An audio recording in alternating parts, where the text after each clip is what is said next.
Almost every day, the medical profession reminds us that smoking and drinking are bad for our health. As a consequence, many of us have either cut down or stopped smoking altogether, and low-alcohol drinks have become almost fashionable. But what of the medical profession itself? The doctors, nurses and surgeons who seem so worried about the rest of us? Are they following their own advice? And if not, why not? I'm joined tonight by two members of that profession. Sheila Sabatini is a national health consultant surgeon at the Gillies Hospital, just a gallstone's throw, you might say, from this studio. And Charles Macklin-Smith is a full-time consultant in ear, nose and throat surgery at the Whitcliffe, a large private hospital. Charles, I'll turn to you first because you do smoke and drink. Now, shouldn't you, of all people, be setting a better example to the public? Now, what you have to remember is that doctors are, first and foremost, human beings. Oh, well, that's turned the whole debate on its head, hasn't it? If I could just finish... Human beings, and there were my patients traipsing in week after week, convinced I was a duck-feather duvet. Excuse me, but when I'm asked a question, I think I should be allowed to answer. Oh, come on, Charles. All 2 million people watching this programme know exactly what you're going to say next. That human beings have vices, and doctors are no exception. At least 1 million are now scanning the TV Times for something more interesting, and dogs all over the country are being hauled out for yet another drag round the pub. But he's got a point, though, surely. Yes, I have. And at some juncture, I should like to make it... The public expects doctors to practice what they preach, and rightly so. What patient is going to believe that smoking is unhealthy if a consultant surgeon carries out examinations with a stubbed-out number 6 crammed behind his ear? I have the right, like any other member of the public, to abuse my body if I so wish. You have the right to have it stuffed with chestnuts and served up with a Granny Smith in its mouth. We're talking about moral responsibility. But we're not just talking about cigarettes here, are we? Let's move on to alcohol for a second. I mean, some doctors consider the odd brown ale, for example, to be quite beneficial in some cases. Now, isn't that right? Yes, it is. Well, now, naturally, a bottle of brown ale now and again does no harm at all. It's the odd reservoir of paint stripper that eats away at the brain. I take it you don't drink? Yes, in moderation. Not quite so much as Mr. Macklin-Smith, who freely admits to soaking it up like a disposable nappy. I think that remark is scandalous. It's no such thing.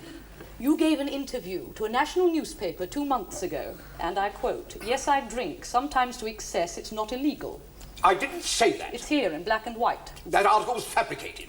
I mean, everyone knows they make these things up to sell more newspapers. Charles, you are not Jason Donovan. That photograph alone must have knocked 300,000 off their circulation. You're saying you weren't interviewed? I was misquoted. Then what did you say? Oh, I can't remember the exact words. A man came up to me at my club one What evening. time? Ooh, about 10:30. Oh, in that case, it's quite possible there were no exact words. Now, just a minute. Yes, I do think we might be veering off at a tangent. I was misquoted, and the matter is in the hands of my solicitor. And who are they? Swigget, Booze and Chunder? I'm afraid we're going to have to leave this very irresponsible interesting. rubbish that makes the public turn to herbalists. And there, I'm have afraid made we're really going to have to clear leave that it. that you My have thanks to made a Mr. clear Charles statement after Macklin-Smith 6:30 and to tonight Mrs. in your Sheila life. Sabatini. I want to put on the record Now we right have now, the once and for wonderful all, Julian no point did I say... Don't be teasing, you know. Can we have the Russian ambassador on site, please? Swigget, Booze and Chunder. I mean, for God's sake. Gary, they're taking me up for an Hi, Bill. X-ray. Morning. Move my lunch with Gustav to half. You seen The Guardian? I know. Consultant surgeon and Band of Hope mouthpiece Sheila Sabatini has the advantage over others in her profession in that she could, if last night's showing is anything to go by, harangue diseased organs into coming out with their hands up. You should see The Independent. I've seen it. Well, what do you think? Sheila, last night on the box. Oh. Well, she came across quite well, I thought.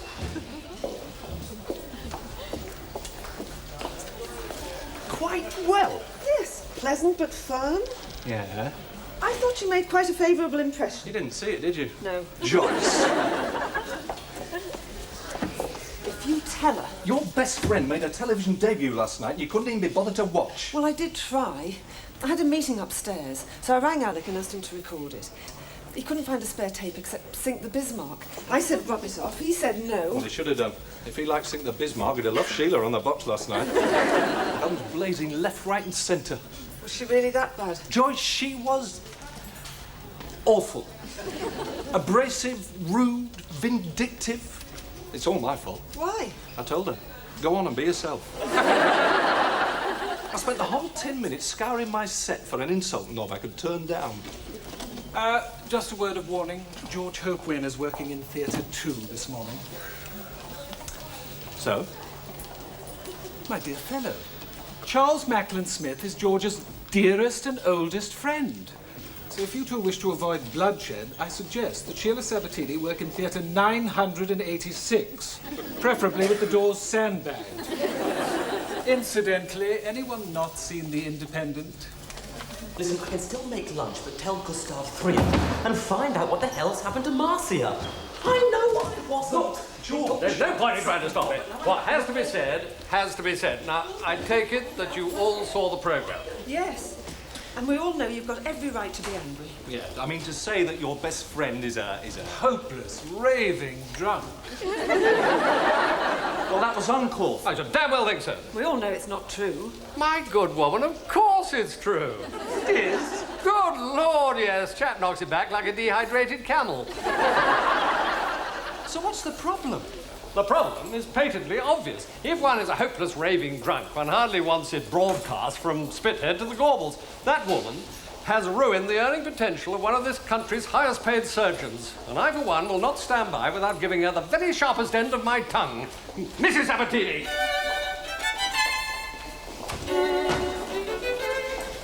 She's seen The Independent. Sheila? I crashed my car. Crashed it? On the way here. Into a wall. Oh, it's all right. There's nothing wrong with me. I'm just a bit shaken up, that's all.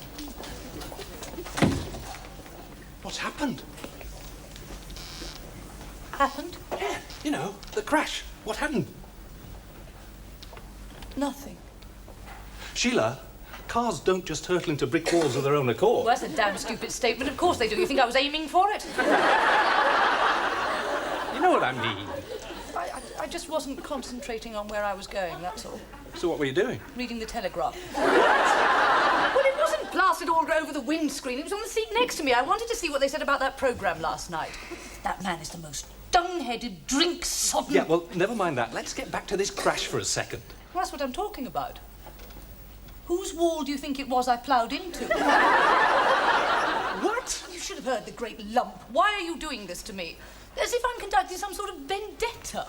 Macklin Smith? One does not ram a practically new Mercedes into someone's wall simply because one doesn't like them. One rents a Skoda. Merely because I suggested that if the damn thing had withstood hurricanes and the Luftwaffe, it was very probably on the verge of collapse anyway. Jonathan, I did not do it on purpose. I know. If it's anyone's fault, I could probably sue the Telegraph. Have you seen this? Yeah. Consultant surgeon Sheila Sabatini has the mouth of a pit bull terrier and manners to match. Where does it say that? It doesn't. It says that in the Express. It can't all be like that, surely. No. The Independent. I've seen The Independent, thank you. Quality press, my foot. Don't they realise people read this sort of thing and assume it's meant to be insulting? Oh, it is insulting. Well, yes, but it's not directed at me personally. Oh, I see. So the description tongue on legs is a direct reference to someone else, is it? Jonathan, you obviously don't understand the media at all. They saw a discussion last night with a great deal of topical interest, so they'd kick up a fuss to keep it going. They have simply done what any good PR person would call taking up the argument. Sheila, they have done what you once called sticking the boot in and whirling it about. To get me to respond. To get you to shut It's up. nonsense. All newspapers... Sorry. private- Phone call from Mrs. Sabatini. Oh, who is it? Some journalist. There. I think that proves my point. I didn't know she crashed her car. Who told you? The bloke on the phone. Oh, my God.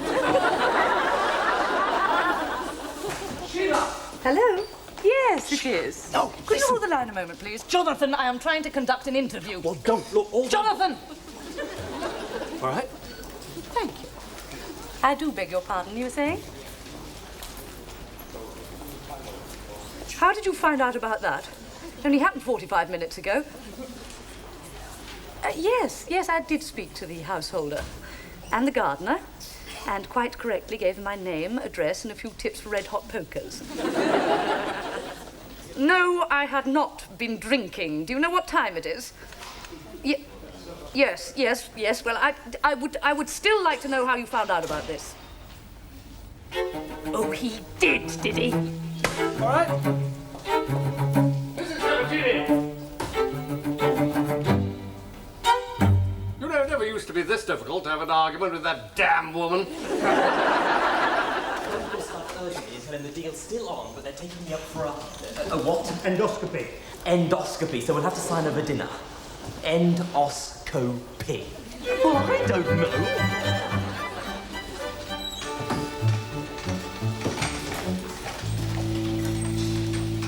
It's just a local evening paper. What can they say? It's mostly all adverts anyway. That's right. Bricklayers, car repairers. There's hardly any news in it. Exactly. Except when they get a really juicy story, they splash all over the front page. Listen, if you two are doing nothing, why don't you go back with the patient? Jonathan, I wish you'd stop telling me to stop worrying. I'm not worried. Fine. What can they say? I accidentally knocked down a small wall which happened to belong to the man with whom I had an argument on television last night. End of story. I know. That's it. There's nothing more to add. I know. I was not drunk, says Booze Band Battle Axe. Sheila.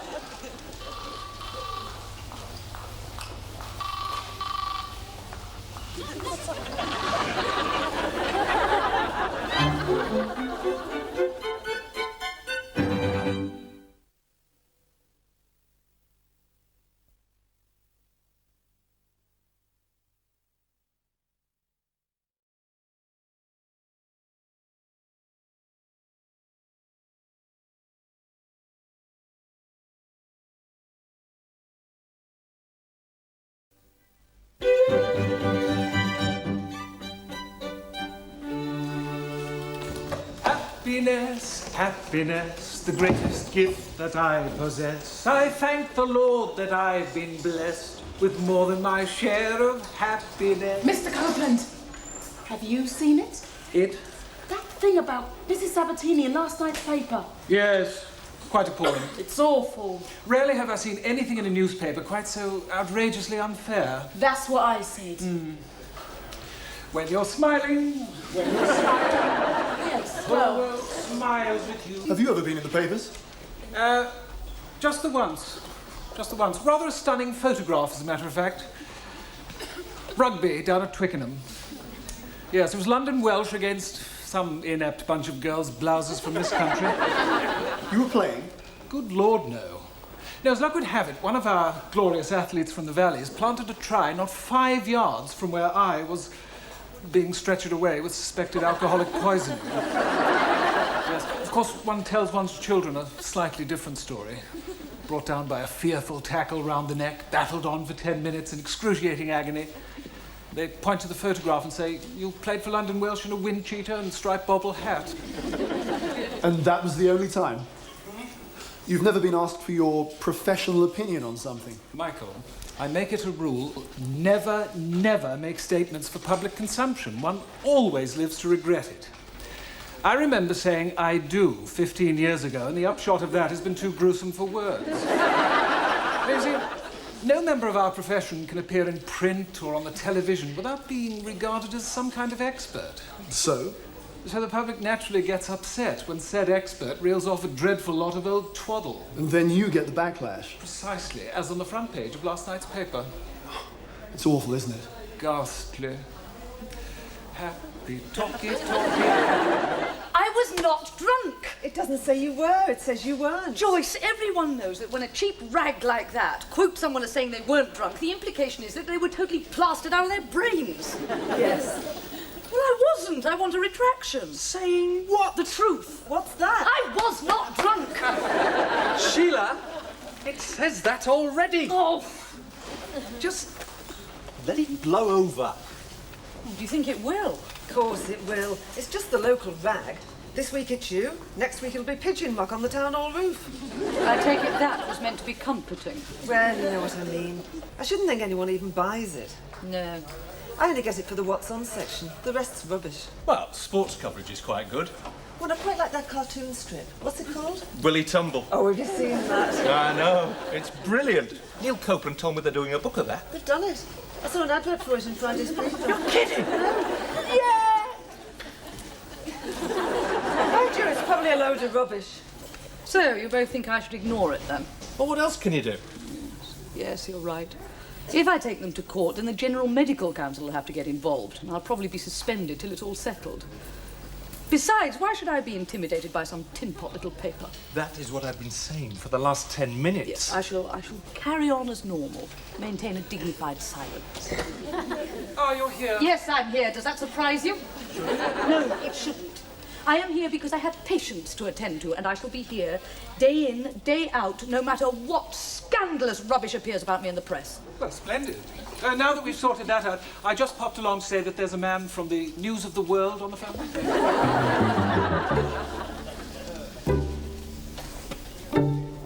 I'm not here. I don't want to hear any excuses. When you lot went home last night, you left Theatre 3 in a complete shambles. Cheryl, have you seen Sheila? She told me not to say. Where did you tell you not to say she'd gone? In the toilet. Thanks. It was a total mess.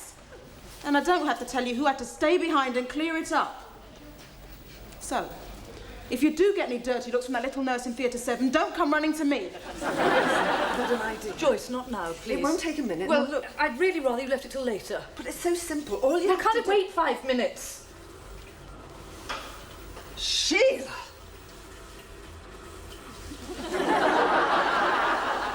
Well, it's just a small, low-tar one. I was nervous. How long has this been going on? Not long. Hours? Days? Weeks? About 19 years. Years? Well, I gave up when I was having Daniel, and then I started again the day after, and then I packed up again when I came to work here. Sheila, I thought you were dead against smoking. I am. I just have these relapses now and again when I get nervous, and when I saw that headline yesterday, well, it helps. There is no such thing as a medicinal cigarette. No, you're right.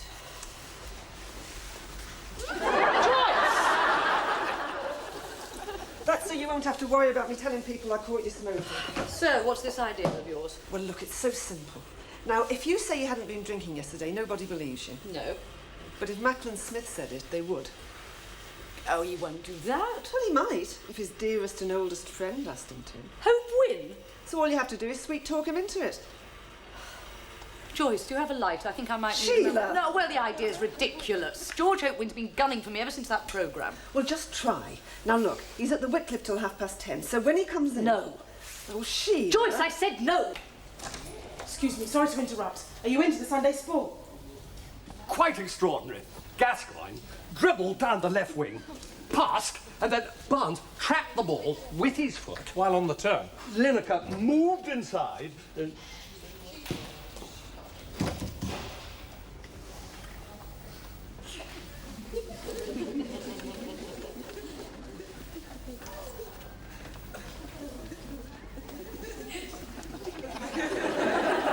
George. Oh, no, not that. I think I left something in my...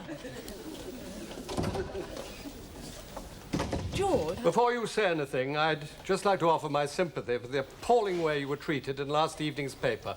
And if there's anything I can do to lend my support, please don't hesitate to ask. Pardon? Absolute disgrace, the way the press distort things like that. Well, actually, there is something you could do for me. Eh? I wonder if you'd ask Charles Macklin Smith to tell them I hadn't been drinking before the accident. My dear woman, I'd be delighted. Thank you. Under normal circumstances. Unfortunately, Charles and I aren't on speaking terms anymore. Oh? But George, Charles Macklin Smith is your dearest and oldest... Was, old boy. Was? Yes.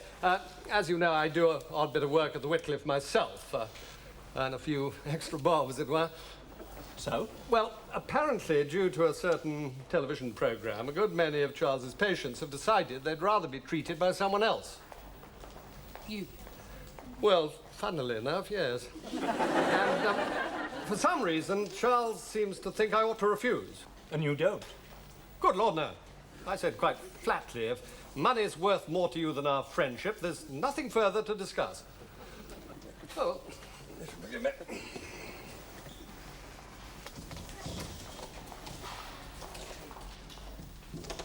Well, that's it then. No, it isn't. Macklin Smith wasn't the only person who saw that accident. Jonathan?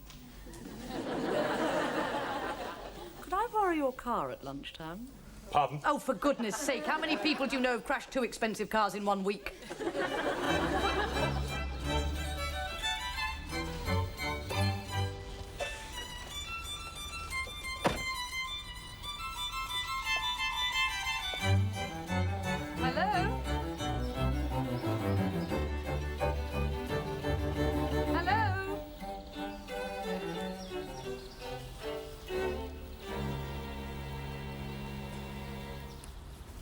Hello, remember me? No? I drove through the front hall yesterday. Oh, that was you. Yes. You all right? I think I've just about recovered. Good. Marvellous plants. What are they all? Haven't a clue. You are the gardener. No, I just come in and do what I'm told. They seem to grow all right. Yes. Listen, I wanted to ask you a favour. I don't know what they're all called. No, quite. Mr. Macklin, he's the one for the plants. Yes, so I see. And these are all his, aren't they? All his. What kind of favour? Hmm? He said you had a favour to ask. Oh, that, yes. I did want to ask you something, but on second thoughts I won't bother. Just tell Mr. Macklin Smith I called round. Right. And how much I admired his cannabis plants. In phone calls to the Independent and other national newspapers, Mr. Charles Macklin Smith today sprang to the defence of Mrs. Sheila Sabatini. After an incident in which the anti-booze campaigner was rumoured to have been drunk. Sheila Sabatini is one of my oldest and dearest friends, declared Mr. Mackenzie. And the wall, which her car merely grazed, had been damaged in a bombing raid during the last war and had for some time been on the verge of collapse. There was not, nor has there ever been, the slightest hint of alcohol on her breath. And whoever is spreading these malicious rumours deserves to be horsewhipped. Now, Joyce, about the first patient. What about this? What about it? Sheila, Charles Macklin Smith hates your guts. Dearest and oldest friend, it says there. Sheila. Excuse me, can I get by here? I know I said it was an ulcer. It is an ulcer. Not still on that damn phone. They gave me some pills, sent me home, and had to rush me back in again this morning. Because I tried to ring you and stabbed myself in the eye with a blasted aerial. You know, it's a shame it's so early in the morning. Why? Like a murder in gin and tonic.